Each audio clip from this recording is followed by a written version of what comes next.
केजरीवाल के खिलाफ अनशन कर रहे उनके ही पूर्व मंत्री कपिल मिश्रा ने आज उन पर जमकर तीखे आरोप लगाए। हवाला कारोबार, ब्लैक मनी को व्हाइट करने, फर्जी कंपनियों के जरिए आपको चंदा जैसे बड़े बड़े आरोप केजरीवाल के नाम कर दिए। कुल मिलाकर ईमानदारी की राजनीति का दावा करने वाले केजरीवाल का पर्दाफाश करने का दावा किया कपिल मिश्रा ने। आपने आरोपों को बेबुनियाद कह दिया और साजिश के आरोप बीजेपी के सिर मढ़ दिए।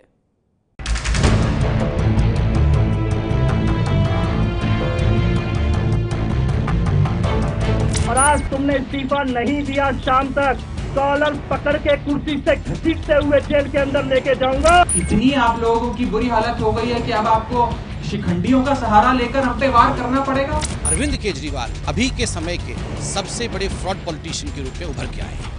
गुरु गुड़ रह गया और चेला शक्कर हो गया। कपिल मिश्रा ने आज सुबह 11 बजे जिस तरीके से उन्होंने पहले ऐलान किया था कि वो प्रेस कॉन्फ्रेंस कर एक नया खुलासा करने वाले हैं और इस बार पूरे दस्तावेजों के साथ कुछ ऐसा ही किया जिसके लिए खास तौर पर ये प्रोजेक्टर जो आप सामने देख रहे हैं ये लगाया गया था। देश में नई किस्म की राजनीति की नींव रखने की हुंकार भरने वाले अरविंद केजरीवाल के पर्दाफाश के लिए कपिल मिश्रा ने अपने घर पर हाईटेक पर्दा यानी प्रोजेक्टर लगाया था। अरविंद केजरीवाल, कॉलर पकड़ के तुम्हें कुर्सी से घसीटते हुए तिहाड़ जेल के अंदर डालूंगा। कसम खा के बैठा हूं, तुम्हारे सारे फर्जी कारनामे हिंदुस्तान की जनता के सामने लेकर आऊंगा। भारत माता की, भारत माता की। कपिल मिश्रा अपने घर पर 5 दिन से अनशन पर बैठे हैं। केजरीवाल सरकार से निकाले जाने के बाद कपिल मिश्रा ही थे जिन्होंने केजरीवाल पर अपने मंत्री सत्येंद्र जैन से 2 करोड़ कैश लेने का आरोप लगाकर पिछले रविवार को सनसनी मचाई थी। परसों मैंने अपनी आंखों से देखा है, अरविंद केजरीवाल जी के घर पर देखा है, सत्येंद्र जैन जी 2 करोड़ रुपए अरविंद केजरीवाल जी को नगद देते हुए मैंने अपनी आंखों से देखा है। कपिल मिश्रा 5 आप नेताओं के विदेश दौरे की जानकारी हासिल करने के लिए अनशन पर बैठे थे, लेकिन आज की प्रेस कॉन्फ्रेंस केजरीवाल को हवाला ऑपरेटर यानी ब्लैक मनी को व्हाइट करने वाला खिलाड़ी साबित करने की थी। अरविंद केजरीवाल जी ने पर्दे के पीछे बहुत सारे काम किए। हवाला, नकली कंपनियों को बनाना, पार्टी की फंडिंग को और चंदे को छुपाना, देश की जनता के पैसे के साथ धोखा देना और उसके साथ साथ इनकम टैक्स, इलेक्शन कमीशन तक को जानकारियां छुपाना। प्रेस कॉन्फ्रेंस करके कपिल मिश्रा ने केजरीवाल पर जो गंभीर आरोप लगाए हैं उसके विस्तार में जाने से पहले जल्दी से ये देख लीजिए कि प्रेस कॉन्फ्रेंस खत्म होते होते क्या हो गया। 5 दिन से सिर्फ पानी पीकर केजरीवाल को कोस रहे कपिल मिश्रा लाइव टेलीकास्ट में बेहोश हो गए। उनको अस्पताल ले जाना पड़ा। कपिल मिश्रा जिस दौरान प्रेस कॉन्फ्रेंस कर खुलासे कर रहे थे उसी दौरान जब उनके हाथ में उन्होंने चेक पकड़े उसी दौरान वो वहां पर बेहोश होकर, आप देख सकते हैं आप तस्वीरों में, उन्हें एम्बुलेंस में भर लिया गया और यहाँ से ले जाया जा रहा है। प्रेस कॉन्फ्रेंस के दौरान भी वो लगातार ये कह रहे थे कि उनकी दरखास्त है कि उनका अनशन न तोड़ जाए, लेकिन 5 दिन से लगातार केवल पानी पीकर रह रहे हैं, अनशन कर रहे हैं कपिल मिश्रा। आपने कपिल मिश्रा के बेहोश होने का मजाक उड़ाया। आप प्रवक्ता दिलीप पांडे ने ट्विटर पर कपिल मिश्रा के आरोपों की चीरफाड़ की। पीसी पूरी होने के ठीक बाद बेहोश हुए, लेकिन हाथों का घेरा ललाट के आगे बनाकर और बेहोशी में भी उनके दोनों हाथ अलग नहीं हुए। वारे बेहोशी। इसी कुर्सी पर कपिल मिश्रा यहाँ बैठे हुए थे और प्रेस से बातचीत कर रहे थे। तरह तरह के डॉक्यूमेंट्स उन्होंने यहाँ पर दिखाए। उनके साथ नील हसन भी उस वक्त मौजूद थे। जो कपिल मिश्रा ने उनका इंट्रोडक्शन ये कहकर दिया है कि सारी तहकीकात जितने भी डॉक्यूमेंट्स हैं उसकी पड़ताल करने वाले नील हसन ही थे और यहाँ पर प्रेस कॉन्फ्रेंस कर रहे थे। और जिस दौरान वो चेक्स दिखा रहे थे जिसको उनकी तरफ से कहा जा रहा था कि शेल कंपनीज की तरफ से दिए गए चेक हैं, उसी दौरान चेक दिखाते दिखाते अचानक कपिल मिश्रा बेहोश हो गए। और यहाँ पर जब वो बेहोश हुए उसके बाद उन्हें यहाँ से पिछले दरवाजे के रास्ते से यहाँ से अस्पताल के लिए ले जाया गया। आपको दिखा दें, ये वो रास्ता है पीछे का जहां से उनको ले जाया गया और उसके बाद उन्हें आरएमएल अस्पताल ले गया है। पीछे पीछे उनकी पत्नी भी उनके साथ गई है और एम्बुलेंस के जरिए उनको यहां से ले जाया गया है। कपिल मिश्रा ने इस दौरान कई तरह के खुलासे किए और जिस वक्त वो खुलासा बेहोश होने से ठीक पहले कपिल मिश्रा बहुत ही ज्यादा उन्होंने ललकारते हुए अरविंद केजरीवाल को ये कहा कि अरविंद केजरीवाल खुद ही इस्तीफा दे दें, वरना अगर उन्होंने ठान लिया तो वो कॉलर पकड़कर घसीटते हुए उन्हें जेल तक लेकर जाएंगे। और यही कहने के कुछ देर बाद कपिल मिश्रा ने जो खुलासा किया था उसके कुछ ही देर बाद वो बेहोश हो गए। कैमरा पर्सन आशीष सक्सेना के साथ प्रतिमा मिश्रा, एबीपी न्यूज दिल्ली। कपिल मिश्रा को लेकर एम्बुलेंस अस्पताल चला गया। हम वापस चलते हैं कपिल मिश्रा के घर पर लगे उसी प्रोजेक्टर पर जहां से केजरीवाल के घपले घोटाले का पर्दाफाश करने का दावा किया गया। इस कुर्सी के अंदर कुछ ना कुछ समस्या है। जो इस कुर्सी के ऊपर बैठता है वही गड़बड़ हो जाता है। तो कहीं ऐसा तो नहीं कि इस आंदोलन से जब विकल्प निकलेगा और वो लोग जब कुर्सी पे जाके बैठेंगे कहीं वो ना भ्रष्ट हो जाएं, कहीं वो ना गड़बड़ करने लगें। ये एक भारी चिंता है हम लोगों के मन में। कपिल मिश्रा ने जब केजरीवाल पर पहली बार 2 करोड़ कैश लेने का आरोप लगाया था, उसके बाद से सोशल मीडिया पर केजरीवाल का ये वाला बयान खूब शेयर किया जा रहा है। 2011 में भ्रष्टाचार के खिलाफ देश को जगाने के लिए अन्ना के साथ जब केजरीवाल ने जंतर मंतर पर अनशन किया था, तब उन्होंने कुर्सी की प्रॉब्लम देश को बताई थी। आप भी समझते होंगे कि 2011 के बयान की चर्चा 2017 में क्यों हो रही है। कपिल मिश्रा के आरोप सीएम की कुर्सी पर बैठे केजरीवाल की भ्रष्टाचार के खिलाफ लड़ने की छवि को छलनी करने वाले हैं। अरविंद केजरीवाल कॉलर पकड़ के तुम्हें कुर्सी से घसीटते हुए तिहाड़ जेल के अंदर डालूंगा, कसम खा के बैठा हूं तुम्हारे। कपिल मिश्रा के आरोपों के 2 हिस्से हैं। पहला, केजरीवाल ने आम आदमी पार्टी के चंदे में भयंकर गोलमाल किया। इसे ऐसे समझिए, आरोपों के मुताबिक केजरीवाल ने किसी से कैश या ब्लैक मनी ली। ब्लैक मनी को व्हाइट करने के लिए कागज पर कंपनी यानी फर्जी कंपनी बनाई। फर्जी कंपनी ने आपको चंदा दिया, ब्लैक का पैसा व्हाइट हो गया।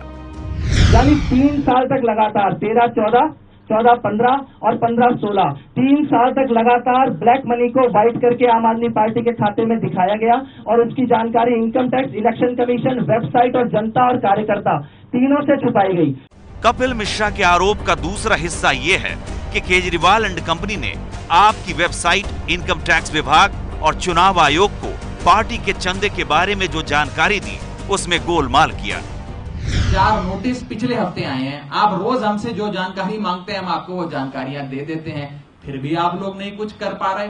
इतनी आप लोगों की बुरी हालत हो गई है कि अब आपको शिखंडियों का सहारा लेकर हम पे वार करना पड़ेगा। कपिल के आरोप के मुताबिक केजरीवाल के आसपास रहने वाले लोगों ने फर्जी कंपनियां खड़ी की। ऐसी 16 कंपनियों ने एक साथ रात 12 बजे आपको चंदा दिया।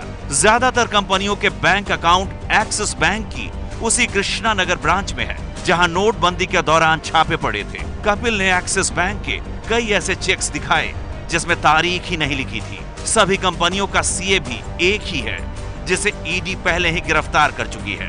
कई कंपनियों के डायरेक्टर एक ही पते पर रहते हैं। अगली ये कंपनियों के आप टाइम देखिए, पैसा देखिए और कैसे एक साथ फर्जी कंपनियां, ये 16 की 16 कंपनियां फर्जी हैं। चंदे में गोलमाल हुआ, इसीलिए केजरीवाल के 3 आंकड़ों में हेरफेर सामने आया है। कपिल का आरोप है 2013-14 में आपका बैंक बैलेंस 45 करोड़ 74 लाख 6,911 रुपए था, लेकिन वेबसाइट पर बताया गया 19 करोड़ 82 लाख 32,800 रुपए और चुनाव आयोग को बताया गया 9 करोड़ 42 लाख रुपए, जबकि इनकम टैक्स को बताया सिर्फ 30 करोड़।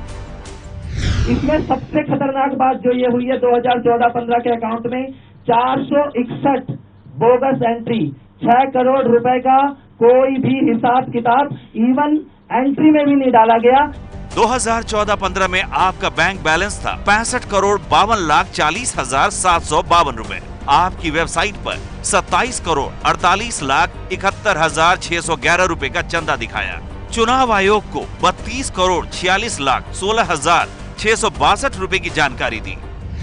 इसमें कैश, इसमें नकली कंपनियों का एक पूरा का पूरा नेटवर्क, इसमें फर्जी लोगों के द्वारा पार्टी को फंडिंग करवाना, इसमें ब्लैक मनी को व्हाइट करने की कोशिश करना और इसके साथ साथ इसमें ये बात कि इन सब में सीधे तौर पे अरविंद केजरीवाल जी और उनके निजी लोग शामिल हैं।